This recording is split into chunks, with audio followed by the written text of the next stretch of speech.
Welcome to the CitiAir webinar on tapping potential of citizen science on air quality.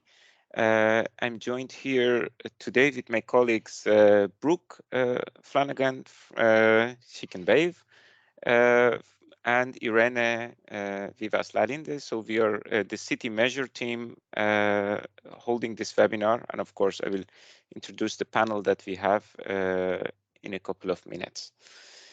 In the interest of time, I will start with a little bit of housekeeping before we go into the content of the webinar.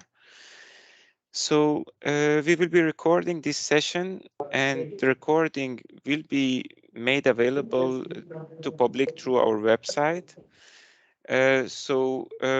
Please feel free to keep your cameras on if that's fine with you. It's always nice, at least in these digital settings, to see a picture.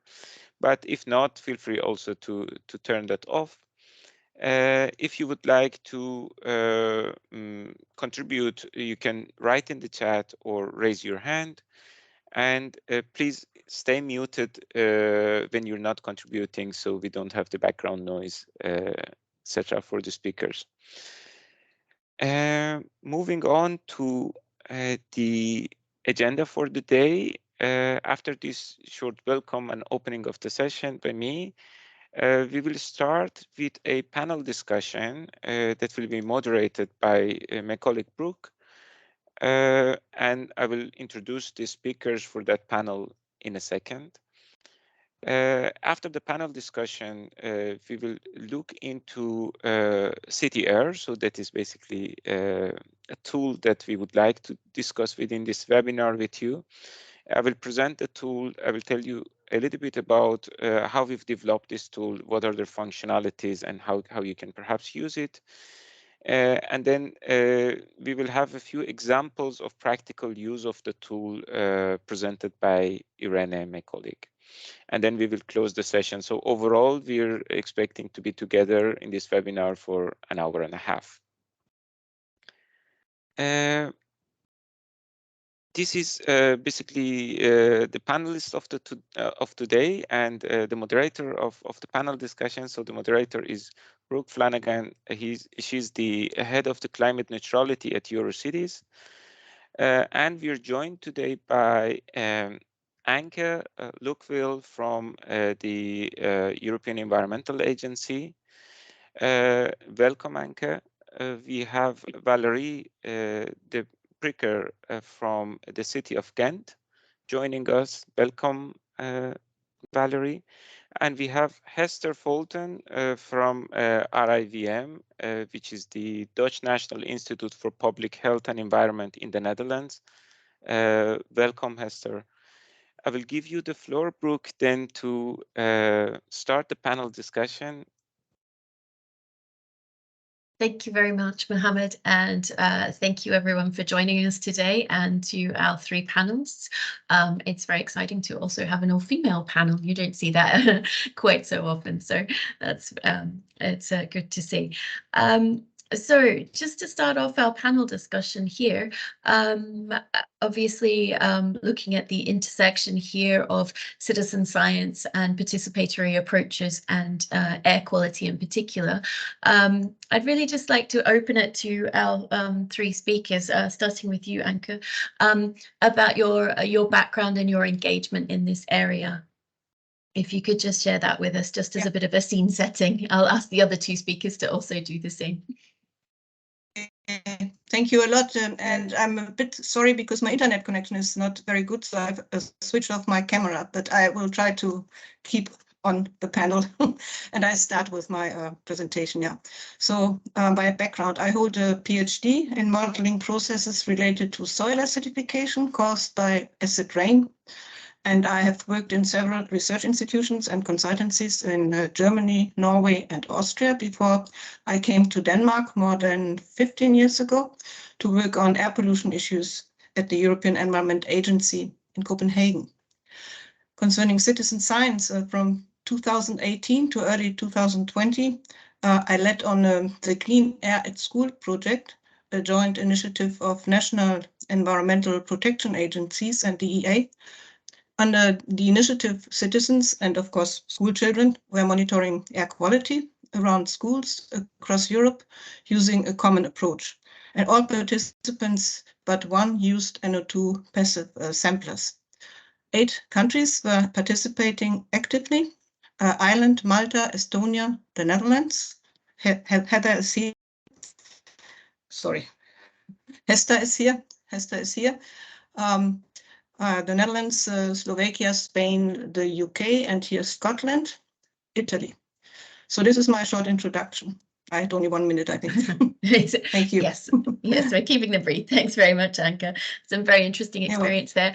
I'm just moving through different levels of government because, as you may have noticed, multi-level governance and the importance of these different levels in addressing air quality and engagement with citizen science is also an issue. So in the theme of that, I'm going to move from the European level down to the national level in the Netherlands. So Hester, could you give us a little bit about your background in this area, please? Yes, thank you very much. Perhaps it's an idea to stop sharing the slide so that we can see the faces better. I don't know. It's just an idea. To introduce myself, I'm an astronomer by education, but I started working now about 16 years ago by the National Institute for Public Health and the Environment, which is the Dutch Environmental Protection Agency. And we do the official air quality measurements. So that is how I started there, doing air quality measurements with LiDARs and those instruments, very interesting. But around 2012, I stumbled upon the subject of citizen science, and I've been working in citizen science ever since. And in 2016, we started the Samen Meten in Dutch, or the Measure Together program, which has now evolved into an infrastructure. So Measure Together is an infrastructure built by our institute to support citizen scientists in the Netherlands, particular for air quality, but also for other environmental parameters like noise, for example. So what we did is we try to listen to citizen scientists and ask them, what do you want from us? And we try to pick up this role that people had in mind for us, which is, for example, providing a data platform for them to share the data and compare it to the official measurements. Because the biggest question people have for us is, how good are my measurements and how can I improve on the quality? So, but we do lots of other things, and lots of projects make use of this Samen-Meten infrastructure, the Measure Together infrastructure. So, great, for example, school projects. And I'll stop now. I think we'll come back to some of those issues in a minute, because obviously they're at the heart of a lot of the discussion around citizen science and air quality. And now to the sort of local and city level. Valerie, if you can give us a little bit of background, please. Yes, thank you. I'm a philosopher by education, but I have been working for 10 years as a policy officer at the city of Ghent in the Environmental and Climate Service. My expertise is in behavioral change, strategies for raising awareness and stakeholder participation in diverse climate and air quality projects. My background in citizen science, we have been involving citizens for now 5 or 6 years. We've been involving citizens in monitoring air quality in Ghent. We've been doing this with passive samplers, which has its limitations. But now we will start experimenting with real-time sensor measurements. And we really want to know what the impact is on how you can involve citizens more actively when you're using those real-time measurements. So we will do some behavioral research on the effect of awareness and behavioral change, and also the impact of real-time visualization when you visualize the data real-time in the city. what impact this has on target groups and more specifically in schools. Thank you very much. We have quite a diverse background there. We've got philosophers and astronomers, all sorts of things going on there. So it's very exciting that people coming from very different places to citizen science here.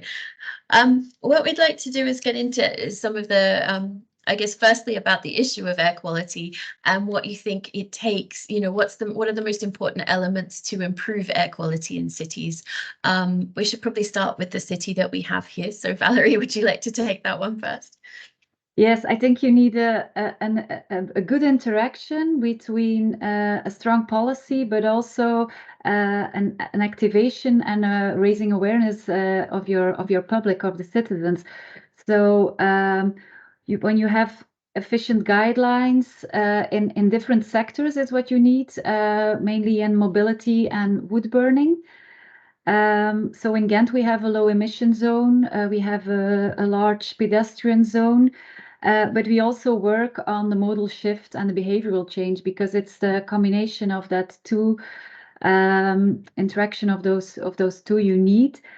And because we have the different levels of governments, you also need a good collaboration of different governments. We have the city, but Flanders and the European. So this is also something we found very important for efficient policy, and I think that's the basic recipe, the most important ingredients. I think that was a great summary from the city perspective. Thank you.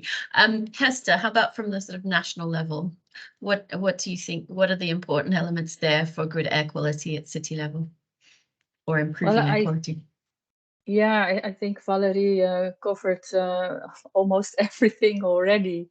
So if you are living in a city and want to do locally, you want to do something, the answers are traffic and wood burning. But one of the things that we see in the Netherlands, and I'm not sure how big the problem is in other countries, is that much of the pollution, especially particulate matter, can travel long distances. So to solve those problems, you really need to go international or large scale. Thank you. I think that was useful as well there. And Anke? Yeah, well, this was quite interesting. Yeah, because we are a European agency, as I have said before. So at EA, we are responsible for data reported by the EU member states, involving also urban measurement stations under the EU's Air Quality Directive. So we support the European Commission in implementing this directive. And the directive includes binding limit values for main air pollutants, such as particulate matter, has already been mentioned before, and nitrogen dioxide. And if these limit values are exceeded at measurement stations, the member states must compile air quality management plans. And over the period 2014 to 2020, almost 950 air quality plans were reported to the EA, and these plans mainly addressed urban and suburban areas, as already mentioned before by my colleagues. And over 2/3 of measures included in those plans focused on transport sector, so NO2 emissions, and only 5% focused on, in short, domestic heating and stoves, so fine particulate matter emissions from solid fuel burning. Yeah, and I don't know if I have a minute left or half a minute. I'll let you have one. Yeah, okay, because there's a second pillar. There's a second and also a third, but I mentioned the second pillar. Measures may be enacted as part of the national air pollution control programs, which member states must update at least every 4 years in the context of the National Emission Reduction Commitments Directive, the NEC directive. So this is my summary. Thank you. And good that we got those different perspectives there, because I think the focus did shift shifts from different levels of governance or in government. Now I want to come, this is sort of, I guess, getting into your expertise on citizen science and air quality, is really what you think the biggest challenges are for your context, local, national and European, but the biggest challenges for citizen science and air quality, so using citizen science to improve air quality. I'll start at the local level first. Valerie, do you want to start there? Yes, the biggest challenge for us is to find a good match between the monitoring, the policy goals, and the right type of participation, because we found out when you are generally mapping air quality in a city, like we did in Flanders, the Curieuzenhuizen project, then it's very easy to engage citizens, because a lot of people want to know how the air quality is around their houses, and then when you launch a call, you have a lot of citizens that want to have a measurement device at their houses.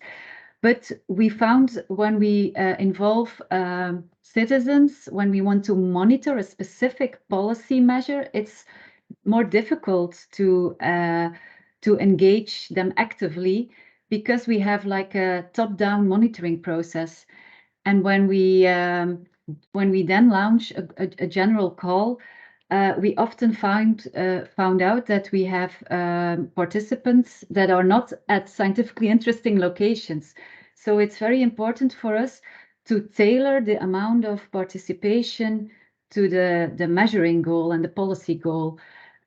Because we also found out when we started actively contacting citizens, can we put a measuring device at your house, that we were actually waking up expectations that we could not manage. So this expectation management and the type of engagement is very important for us. Thank you.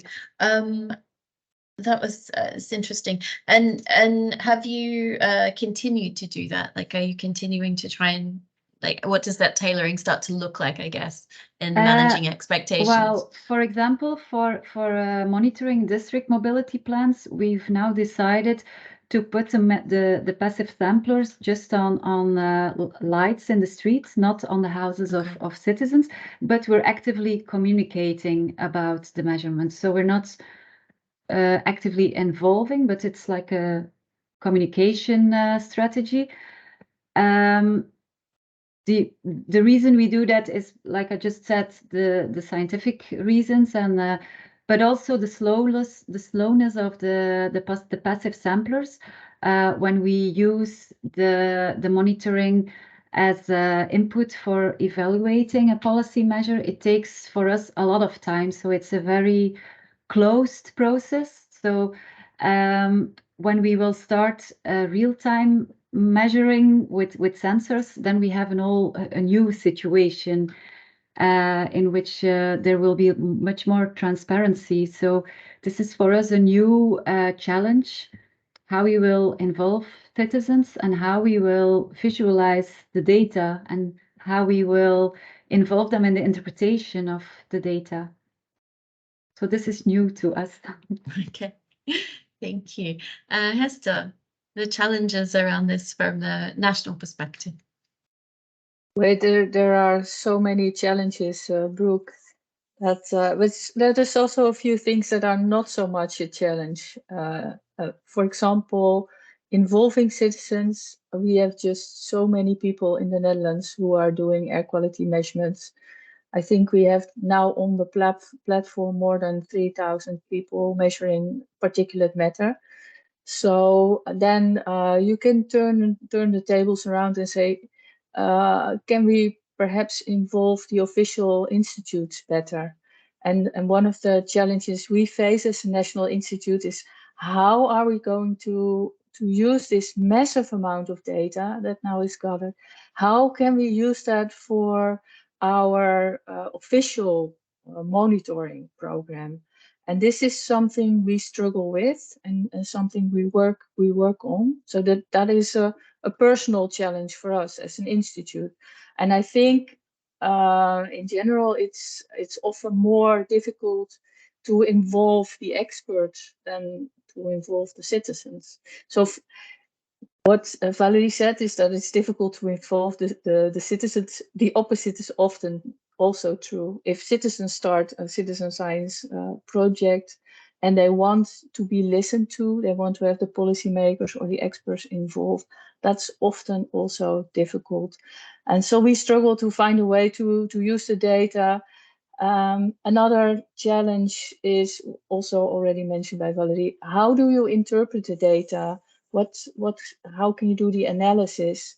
And this is just not easy. It's difficult, and it is a challenge. And we would like to involve the citizens more, because they are the real experts on what's going on in their neighborhood. So they should really provide the insights that help to analyze the data on a local scale. So that's really a challenge. And what do you think the reason why it's harder to involve the experts? Is that because of the perception around data accuracy, or is it for other reasons? Well, data accuracy is an important one, and it could also be monitoring is inherently conservative, because you want to do monitoring in the same way for a long time to see trends. So it's very natural that people who are doing monitoring are very reluctant to use new methods. So that is part of the problem. But also part of the problem is that it's difficult for scientists to give away the responsibility for the measurements to other people. So that is really, and that goes for a lot of, that goes for official institutes, for citizens, or for scientists, to give this responsibility and to trust the citizens that they can do really good measurements. That is really something that we have to learn to live with, because in general, measurement methods have become, and also information has become more widely available, and therefore people have more knowledge, can do their own measurements, and that is changing our society, and that is something we have to learn to work with as a society. I think there's a lot more discussion to be had around how we can actually do that. Anke. Yes, I mean, challenges. I have to admit that we at EA do not use citizen science approaches in the air quality area anymore, at least not now, because we have to focus on our core business now. But however, we published a report in early 2020 with the title Assessing Air Quality Through Citizen Science. And the booklet includes a chapter on ensuring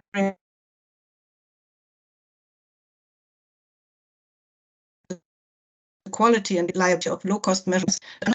And the easy-to-read report is mainly based on the work done by one of our European topic centers, and in this case, the Norwegian Institute for Air Research as a partner. So I can also send a link after this meeting to this report. But no, we simply don't do any citizen science approaches anymore at EA. But I come to is that for budget reasons or around things because it's less of a priority than sort of more kind of official measurements? It's both. It's both. It's budget and also a priority. So, but I come back to the data quality things which Hester has mentioned later, maybe when we come to the acceptance for uptake of data. Yeah. Mm-hmm. Yeah. Thank you. Thank you.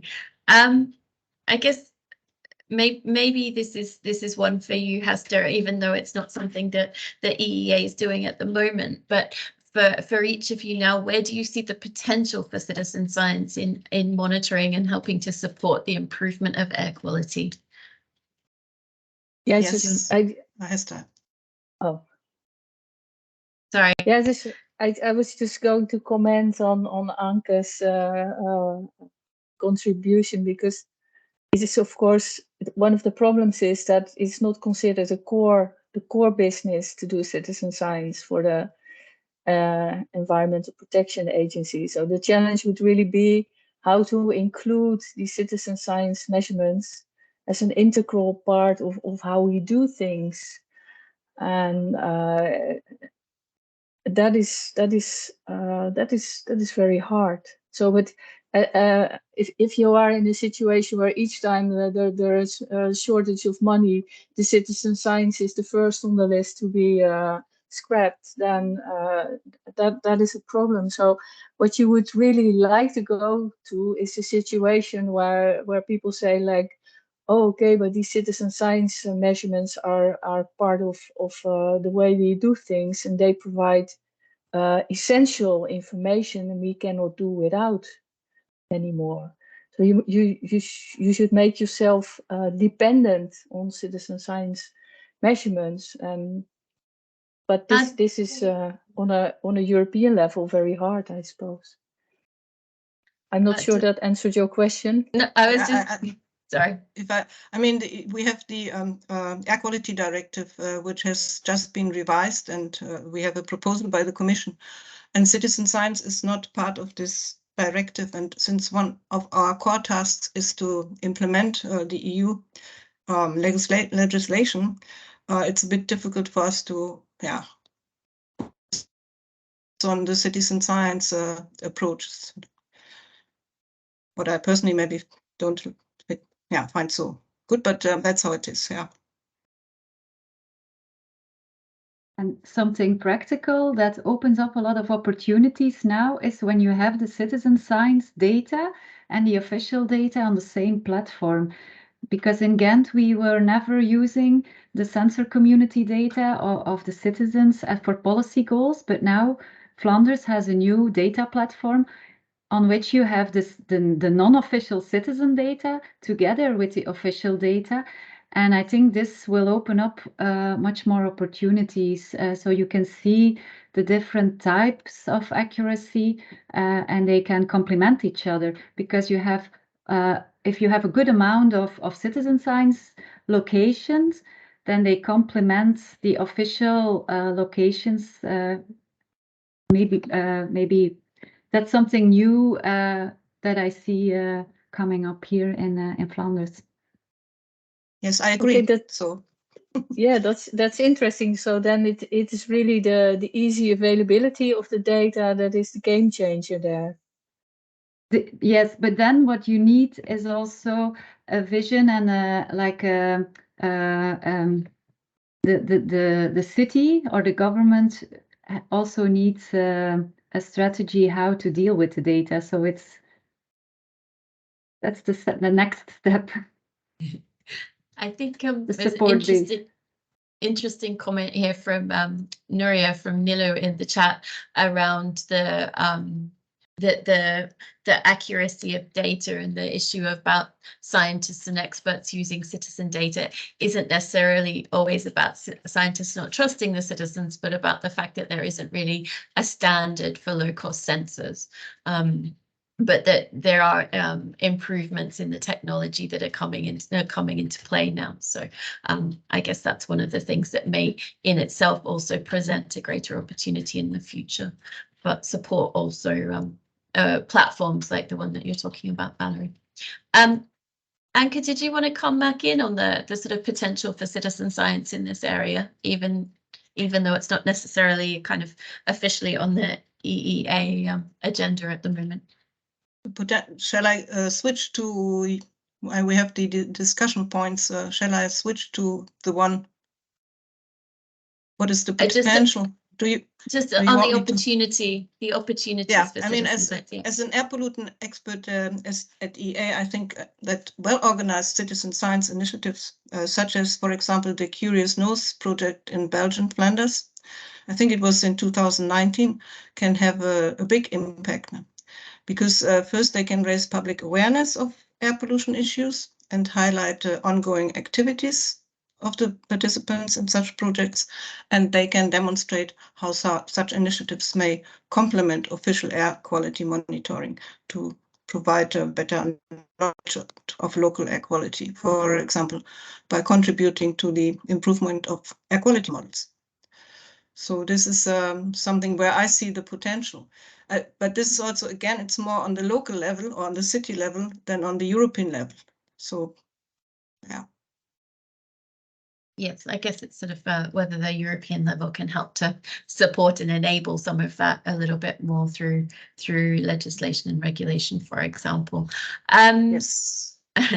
Valerie, how about at the city level? What are you seeing as the sort of big opportunities and areas of potential for this? When you involve citizens in measuring, you are making air quality more visible. It's something invisible. So we see a lot of potential in raising awareness. Also, when you involve citizens, you can do storytelling, communication about those experiences. So we believe that when air quality becomes more visible and when you have those stories and you're raising awareness, you have the potential for changing people's habits and behavior. It will take a long way, but we believe that this is the first step to take to make it more visible and raise awareness. Thank you. We're sort of coming to the end part of our time here on this part of the discussion. I just wanted to ask through each of our panelists just if they had any final comments just before we go. I think we've got a couple of questions. I think we've covered most of the questions. One of them is just if Valerie could share the link to the platform that's bringing the official and the citizen science data sets together, if that's available, because I think there's a few people keen to see that one. But yeah, if you've got any sort of final comments or things that you wanted to, observations that you wanted to make about some of the things that have been said, just in terms of sort of drawing the discussion towards a close. Hester, would you like to go first? Yeah, thank you. Yeah, there's many things I could say, I suppose, but maybe something that has to do with the impact of citizen science. I think citizen science provides a wonderful way to give people a voice in discussions that are often dominated by people shouting very loudly. It can be very powerful to put a sensor in your garden and show that is also a way to show commitment to a certain problem. It's showing that you care. So and in that way, only by mounting a sensor in your garden and putting all this effort in, you are already influencing the political agenda. And because politicians see that there is 200 people in their town measuring air quality, and they will put it on the political agenda. Unfortunately, this is often something the citizens themselves do not easily see, because it happens in a different world or a different time scale than they want want immediate solutions. But I do think that in the Netherlands and also in Flanders, it's been demonstrated, you influence the political agenda, and that is changing the world, but in small steps. And I think that is really a wonderful thing that really is part of citizen science. That's very positive. I like that one. Thanks, Hester. Anke, would you like to go just in terms of maybe your one final comment first, because I saw that Nuria from the Norwegian Institute for Air Research came in, because it's very important that not only the performance of the device, but also the data processing and transmission systems used and the communication of the results is very important. And you have to have a goal if you start a citizen science project. So this was my comment and my conclusion, or my concluding remarks. Yes, they can produce useful information and raise public awareness, and also address to policymakers. So I fully agree with this. This has also been said before. And those initiatives, they can also demonstrate how may or how citizen science may complement official air quality monitoring to provide better knowledge of air quality in cities. So this is my comment. Thank you. Thanks, Anke. And Valerie.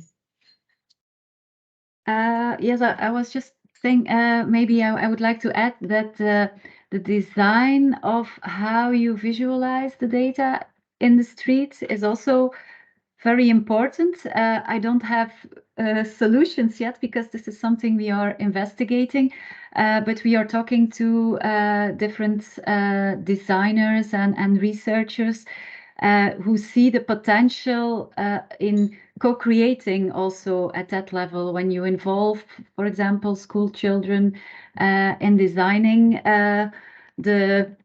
the form where you're gonna put the data on. It also has a lot of potential, but it's a new world for us. So something we are investigating. So I can't give you the solutions, but I hope that designers will join in too in this citizen science adventure. Thanks, Valerie. Thanks, everyone. Thank you. I think we've sort of come to the end of our time, unfortunately. There's, I think, a question in the chat that hopefully Hester and Valerie could perhaps take on, respond to in the chat. Thank you, everyone. I think what we've concluded from this is that there is unsurprisingly, a lot of potential here, a lot of opportunity with citizen science at the different levels, both from a data and technical perspective, but also very much around citizen engagement, behavior change, policy, and also just a general more overall engagement and an opportunity for, I guess, a more inclusive approach to some of these issues as well. So thank you for that. I think that's been incredibly useful. And I think also really understanding the different roles at the different levels of government and how important that is as well. So I'd just like to thank everyone for participating and for the questions. And we'll try and follow up with a little bit more information about a couple of these initiatives as well afterwards. And I'll hand back to Mohammed now. Thank you. Thank you so much, Brooke, and thanks to all the panelists. I think it was a good warm-up. Of course, on discussions, we can continue this discussion really on citizen science at different levels for hours. But we have a second goal for this webinar, and then we will focus now on that one. And that's introducing basically a tool that we've developed within the Citimeasure project, called the CitiAir tool. I will start sharing my screen again. And if you could give me a signal when you can see the slides. We can see to them. go back where I was. Yes. So before I introduce the tool itself, I will tell you a little bit about the project, Citimeasure. This is a European funded project. The funding comes from the DG Reform, and we started the activities in the project back in June 2021. So it has been a year and a half since the start of the project, and we are aiming to end in May. In terms of the overall objective of the project, we wanted to support the application of citizen science as a concept to create more smart, inclusive, and sustainable European cities. And we started with some challenges for citizen science projects, specifically on the topics of behavior change and policy change, on digital inclusion, and on comparability. We had 3+1 working groups, so 3 working groups that focus on thematic areas, one on behavior change and policy change, sort of as desired outcomes for citizen science projects, one on the topic of digital inclusion, and the other one on the topic of comparability. And in terms of the outputs, each of these working groups during the past year and a half have produced some sort of tool or guidelines on how we can basically tackle these challenges in an urban area when we have citizen science initiatives. in terms of the steps that we took in the Citimeasure project, we started really with forming these groups, bringing people together. Then each group started working on developing an instrument, and we call these instruments because of the basically the language that was used in the call. So these are TSIs, technical support instruments, and any output that you produce within these calls are normally called instruments, but these are not per se devices or physical tools that we developed in each working group. It's about what the working group wanted to focus on. Then after development of the products, we started testing them, and now we are in the consolidation phase where we are trying to improve or make better what we have developed. This is an, if I go to the next slide, yeah, this is the overview of the working groups and its membership. As you can see on the slide, we have different types of actors involved in these working groups. And these are color coded. So the blue color represents cities. We have the green color for government organizations like RIVM that we had in the call. We have research organizations represented by darker blue, and then the red color is for other type of organizations. This can be non-governmental or civil society organizations and so on. You see that I've highlighted the comparability working group, and there we had participation from more than 20 cities and organizations. As you see, it's more on the red color, so there were a lot of organizations, NGOs, and private sector companies that were involved in that working group. But we also had representatives, of course, of cities like Antwerp, Ghent, Barcelona, and so on. So each working group started with a vision, and for the working group comparability, the vision was to facilitate information sharing across different actors. So these are cities or organizations that are involved in air quality monitoring with the help of citizens. The idea was to create an inventory of what is out there in terms of initiatives, their activities and approaches in an interactive tool that everybody can use to either browse, go through these initiatives and see how they are doing monitoring with citizens, or get inspired by existing approaches, initiatives, and types of monitoring. So I have in this slide summarized kind of the output of the 3 working groups, but we will focus today in this webinar on the top one, which is the CitiAir tool. This is, as I said, an inventory of air quality monitoring initiatives, but there were 2 other working groups with 2 sets of guidelines produced. One on the issue of behavior change and policy change, and the other one on competencies for digital inclusion. So imagine types of skills or knowledge or attitude that is needed for participation of different actors. I'm not going to discuss those 2 products. There's going to be upcoming webinars dedicated to those tools and guidelines. So we will focus today only on the CitiAir tool.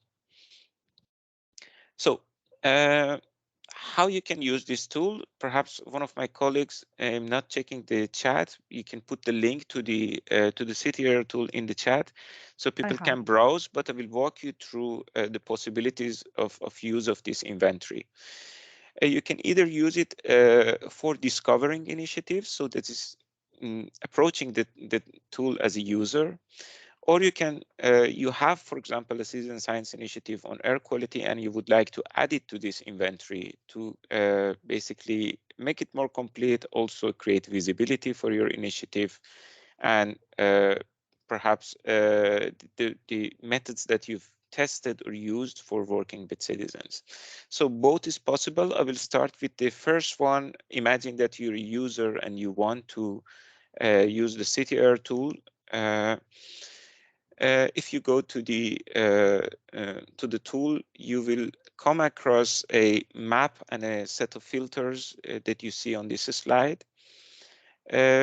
You can basically filter out the initiatives, the existing ones, based on the type of organization. So whether there's a city that is running this initiative, it's private organization, or a university. You can also look and see whether the initiative is ongoing or this is something in the past, something that has been concluded already. And then you can also filter out based on the country. So as you can see, there are many, for example, in the Netherlands and in Belgium, and we have initiatives on many countries across Europe already added to the tool.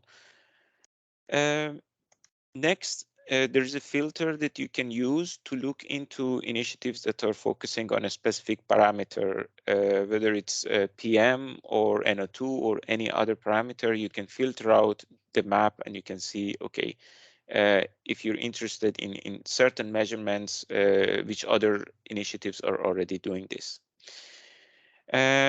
Lastly, there is a open field for search, so you can type a keyword or anything else that you may want to know about these initiatives, and you will get results based on the keywords that you put in. Now, about the map itself, if you click on, so this is an interactive tool, if you click on any of these pointers, basically, you will get a pop-up, and in that pop-up you can read more about that initiative. So clicking, for example, here on this read more, it will redirect you to a page for that initiative. And here you can see basically 4 types of information about that initiative. About the initiative itself, so what is, for example, the name of the initiative, how the person who have inputted the information would describe in a few lines perhaps the goal of the initiative and the main audience, etc. The next tab is information. Sorry. So the next tab is information and technical details about the type of equipment that are used. You can read a lot of information here, so I need to mention that these screenshots are not complete, so there is more information that you can scroll down and see on each of these tabs. But here you can read about the equipment, its brand, its origin, and what type of parameters that are measured. Next, you can see information about the data platform. So here, for example, you can see whether there are visualizations already for the data, and whether the platform is open access or open source. And for example, if there are any other details about the visualizations and the platform. Lastly, you have the 4th tab, which is about the organization. So this is the organization that has completed the form. So somebody who has inputted the information, so you can see the names and of course contact information of people. So this is really helpful in cases that you want to get in touch with the organization, with the person, and find out more about the initiative, their approach, the type of equipments that they've used, or the type of processing that they have done on the data. Now, imagine that you have from your organization or from your city an initiative that you would like to add to this inventory. You see the numbers so far. We have 38 initiatives added from 37 organizations. But then there is basically on the tool a share your story button. And if you click on that, then you will be redirected to a series of forms. These forms basically correspond to the tabs that I just explained. So the first one is information about your organization. So we will ask you to fill in a few details about who you are, your contact information, the type of organization that you're representing, and describe basically a little bit about your organization. Next, so underneath you can see that you can save the form and continue later, or if you have completed the information already, you can press next. On the next page of the form, you get a number of questions about your initiative. So this starts, of course, with the name, the type of initiative that you have, and a short description, but we will ask for more information to get to know what type of initiative is the one that you're inputting the data for. Next form is about the equipments. So in this one, you get a chance to add information about the type of equipments and devices that you're using.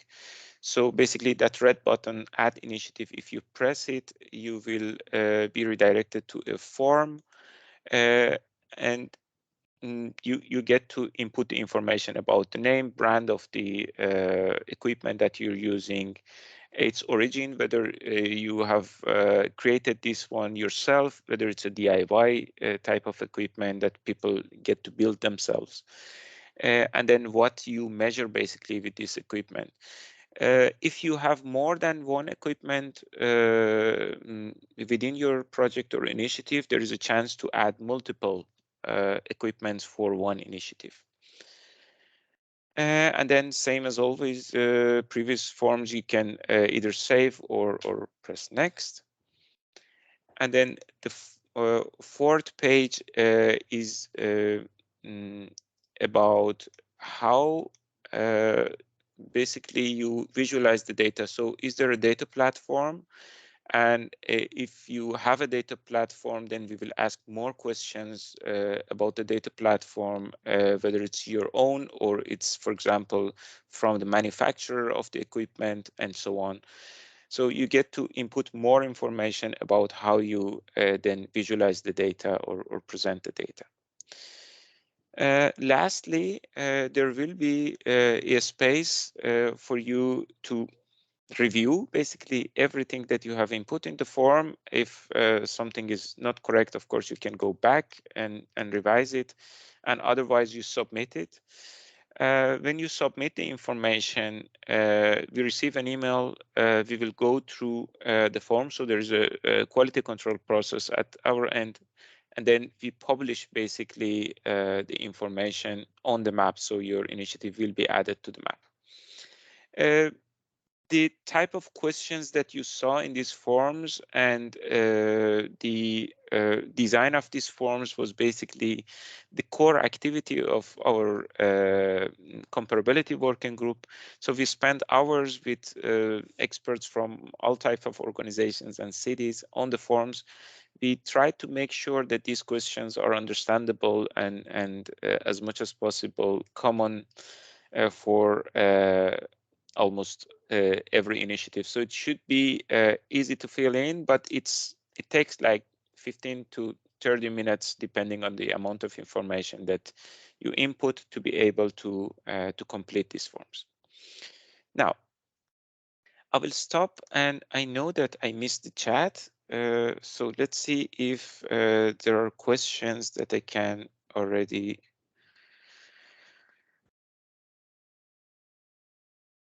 There are no questions yet. I mean, the questions in the chat have already been answered. Okay. Thanks, Irene. But let's see. Maybe someone wants to ask something now. Okay, I will stop sharing my screen. Perhaps we can see each other better like this.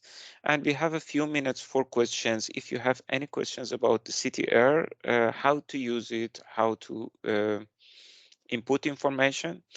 If you have an initiative that you would like to add to CitiAir, we would love to hear from you. So either type in the chat or get in touch with us, and we would be happy to consider and publish your initiative on CitiAir. No questions? Okay, then I can hand over to Irene for the next part to walk us through a couple of examples or potential scenarios that you can use this tool for. Yes. Can you share the the PowerPoint? Yeah. So we really wanted to take the opportunity to share with you practical examples of how you could use it. So, okay, you're now curious and now you're browsing through the map, or you want to make visible your initiative and you add it to CitiAir. But we wanted to go one step further and really share with you 3 different examples of how you can practically use it. So the first example or kind of situation is if you're working as a city officer, let's say, and now there's a new priority and the city wants to engage in a participatory campaign involving citizens to monitor PM10. So you can use the tool, and as Mohammad was explaining before, you can search initiatives using the different tabs. And in the tab of Added By, you can select Added by Cities. And in the different options of parameters used, you can select PM10. And as a result of this, you will have in the current inventory of 38 initiatives, but of course there's much more, but for now, you will see 5 initiatives in different cities all over Europe, in Italy, in Belgium, and in France in this case.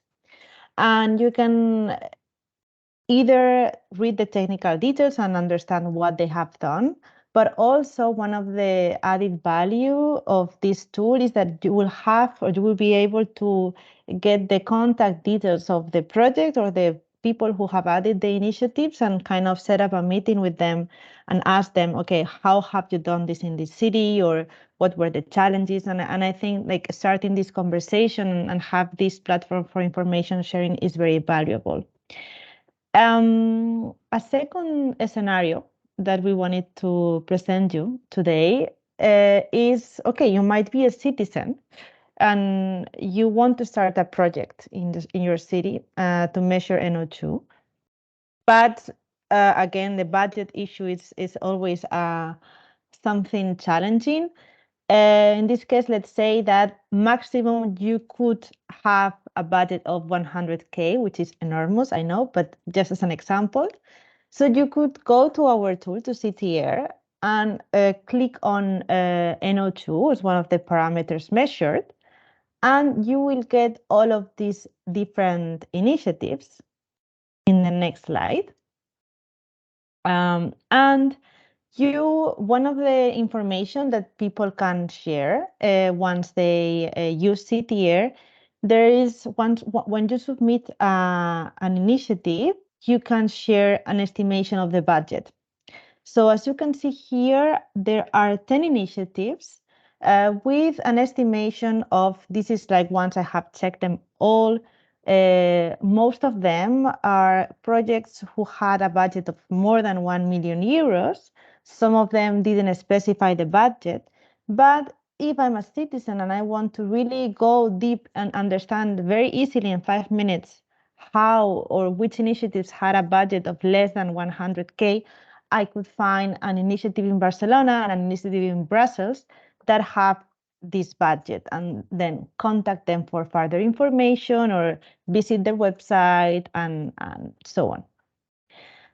And finally, there's a more generalist use of CitiAir, which is kind of information gathering, right? So you are a researcher, you are a journalist, or you are interested in really understanding the contributions of the community to have cleaner air. but you really want to go to the technical side and understand what type of sensors are being used or devices, because it's not only low-cost sensors, but passive tubes or other devices. So you can go to CitiAir and you can check all the initiatives, the 38 initiatives for now. Hopefully we'll have another Portuguese one soon.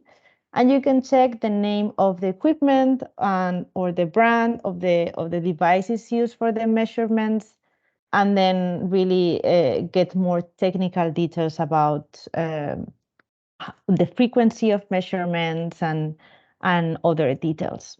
So this is just like a sneak peek of what potential use could this tool have. And of course, if once you start navigating CitiAir, you find other interesting information, let us know. Do you have any questions?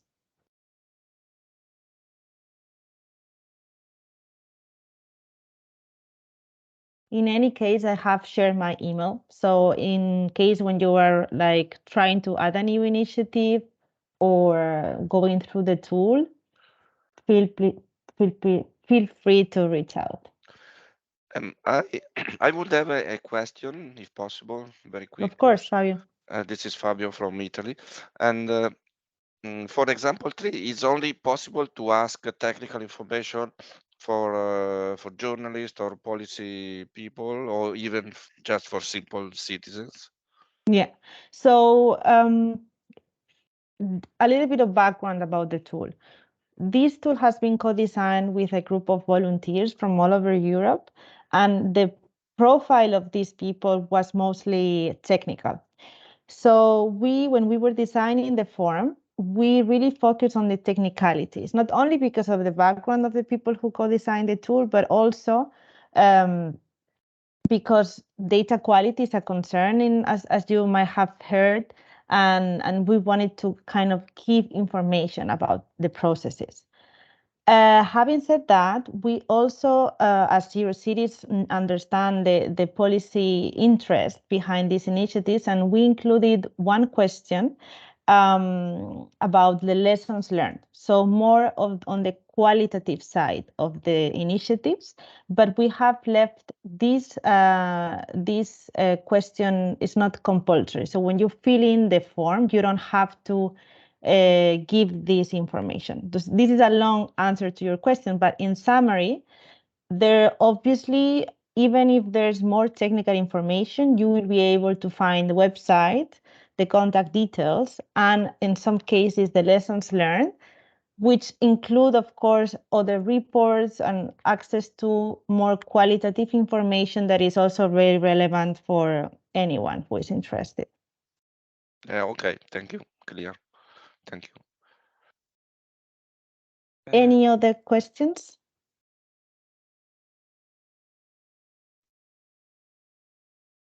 Yeah, we have a few minutes, so feel free to unmute. Don't be shy if you have questions. Of course, you can also get in touch with us after the webinar, but there is a few minutes.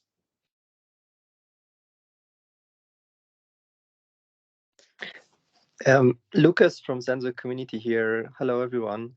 Hi, Lucas. As it was stated today in this call, the sentence I wrote down, like scientists not trusting citizen or their data.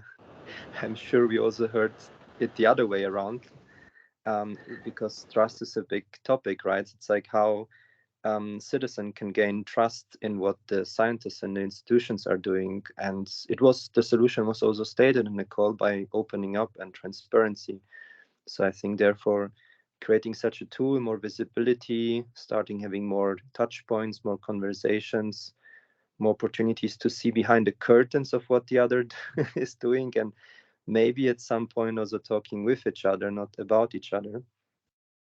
And Exactly. I would like to say the same with the other sentence I wrote down. It's like that there is not only the potential for changing citizens' behavior, but there is also the potential for changing scientists' behavior.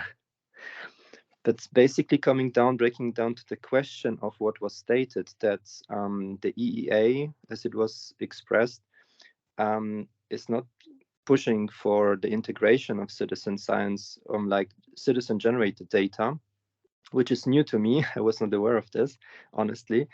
But on the other side, institutions like RIVM are doing it since very long and on multiple aspects and very successfully, and also communicating it back to citizens. So ourselves, like we experience the differences between your project, like the Citimeasure, which is like a project under the Eurocities umbrella.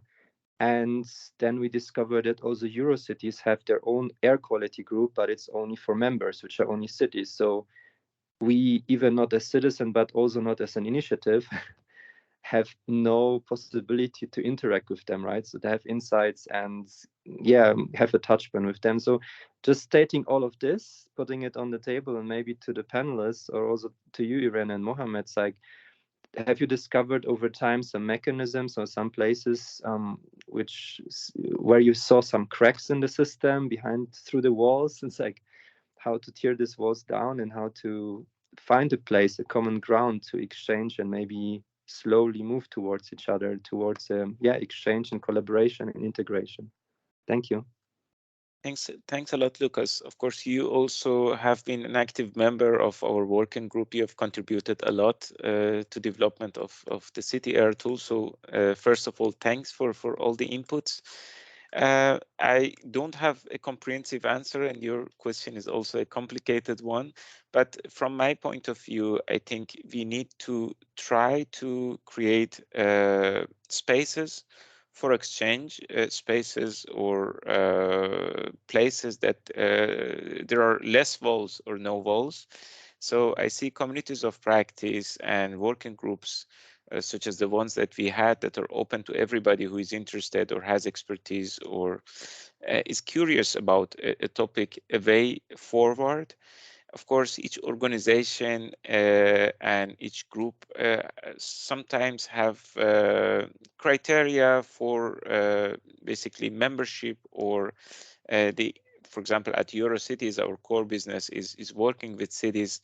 So having said that, we try to keep our working groups open, not only to representatives of cities, but also to any type of organization, whether from academia or private sector or civil society who had an interest. So I think trying to actively, all of us, to keep these walls down as much as possible and interact with each other is the way to go, because then we hear each other, we hear from each other's frustrations or achievements.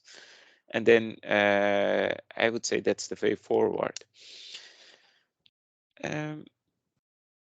Are there any other points before we move on to last couple of slides that we have? No, then Irene, please Yes. continue. So actually, this is part of the collaboration that we have with the air quality working group, the Eurocities one. And as you know, there's a new proposal for the Ambient Air Quality Directive.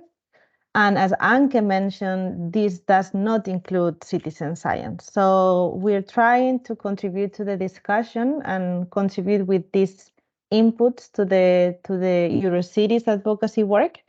And we have suggested 2 specific amendments to this new regulation, to Recital 35 and Article 1 of Annex 9, in which we are shyly introducing the concept of citizen science. Of course, ambitious stakeholders will say it's too little, and reluctant stakeholders will say it's too much.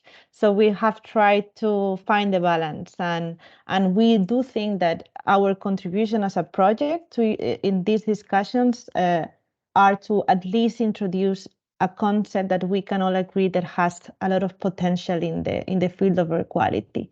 If you're interested about this, I can send you the wording of these specific amendments, or if you're doing any type of advocacy about the topic of citizen science and air quality, you can feel free to reach out, and I can share the details with my colleague Thomas Lim, who is in charge of coordinating the Eurocities advocacy work on the topic from the perspective of our community, which are our member cities. But again, this is our small contribution as a project, and it captures a little bit Luca's concerns of having sometimes difficulties to bring the topic of citizen science or participatory monitoring. And we believe that by including this wording in the new regulation, it would be a good start.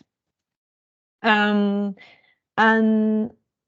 then we just wanted to share with you 3 future opportunities to see each other again online. So as Mohammed briefly mentioned in the beginning of the presentation, we have created 3 products. We have created CitiAir, but we have also created 2 guidelines. And as we are doing this today with you, which was kind of taking the opportunity to introduce the tool in person, online, we will do the same with the 2 guidelines, and we will organize an online webinar on May the 4th for this. And something that we didn't really discuss today is that the 3 tools that we have co-created have been piloted in cities. So we have had pilots in the city of Barcelona, in the city of Rosedare, and in the city of Prague through the initiative Sensor to School. And we will share the lessons learned in March, on the 9th of March. And finally, we will hold our final event in the week of the 15th, 19th of May. So we will follow up this webinar with this information so you can have it, and we will share once we have a final program. We will share it in our LinkedIn and Twitter, so you can register if you're interested to know more about our pilots, the guidelines, or the final event where we will try to capture the impact, the community that this project has created for the past year and a half. So back to you, I think, Mohammed. I don't know if there's any question about the dates, but we will include this information in written. It's easier. Yeah, thank you so much, Irene. So I think that basically brings us to the end of this webinar. Of course, as you mentioned, please follow our social media channels, or drop us an email if you're interested to be updated about the upcoming events for Citimeasure, and we will make sure to send you the invitations. I would like to just once more thank all the panelists. So Anke, Hester, Valerie, thank you so much for your warm contributions. It made it just much more nice to have this conversation at different levels and hear from your perspectives. A big thanks to Brooke and Irene, who helped with the, of course, moderation and many things in Citimeasure. And thank you all for taking the time to join us today. Hope to see you in the next events of Citimeasure. And I should have stopped my presentation. So thank you so much. I wish everybody a nice rest of the day. Hope to see you in the next event. See you. Bye. Thank you. Bye-bye. Thank you. Thank you.